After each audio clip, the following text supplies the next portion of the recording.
इनका जन्म लुम्बिनी में 563 ईसा पूर्व इक्ष्वाकु वंशीय क्षत्रिय शाक्य कुल के राजा शुद्धोधन के घर में हुआ था।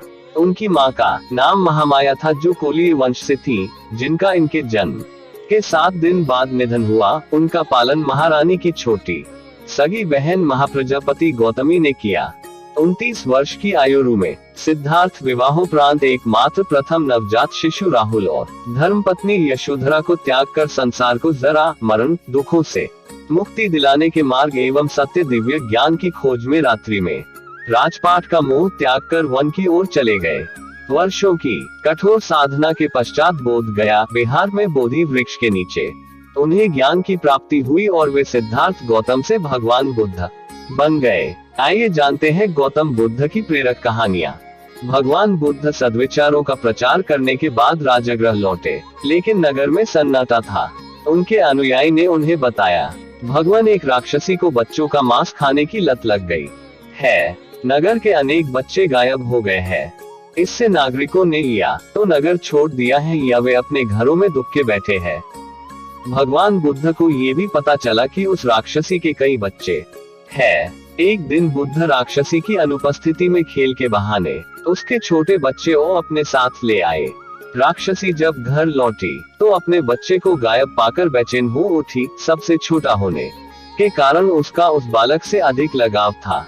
बेचैनी में ही उसने अपनी रात काटी। सुबह जोर जोर से उसका नाम पुकार कर उसे ढूंढने लगी। विछुओं के दर्द से वह तड़प रही थी।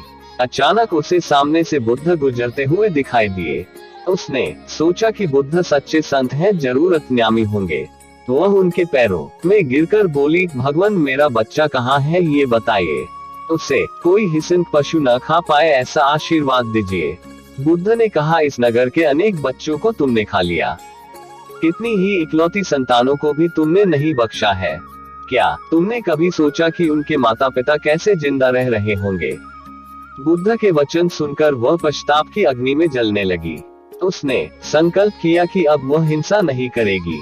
भगवान बुद्ध ने उसे समझाया कि वास्तविक सुख दूसरों को दुख देने या दूसरों का रक्त बहाने में नहीं, अपितु उन्हें सुख देने में है। उन्होंने उसका बच्चा उसे वापस कर दिया। इसलिए देवदत्त मन ही मन सिद्धार्थ से जलता था। जहाँ वे दोनों घूम रहे थे, उनसे थोड़ी ही दूरी पर एक हंस उड़ रहा था। उस हंस को देखकर सिद्धार्थ बहुत प्रसन्न हो रहा था। तभी देवदत्त ने कमान पर तीर चाया और हंस की ओर छोड़ दिया। तीर सीधा जाकर हंस को लगा। वह घायल हो गया और छटपटा कर नीचे गिर पड़ा। सिद्धार्थ ने दौड़कर उस घायल हंस को उठाया। उसने हंस के घायल शरीर से बह रहे लहू को साफ किया और उसे पानी पिलाया। तभी देवदत्त वहां आ पहुंचा। उसने क्रोध से सिद्धार्थ की ओर देखा और बोला, इस हंस को चुपचाप मुझे दे दो।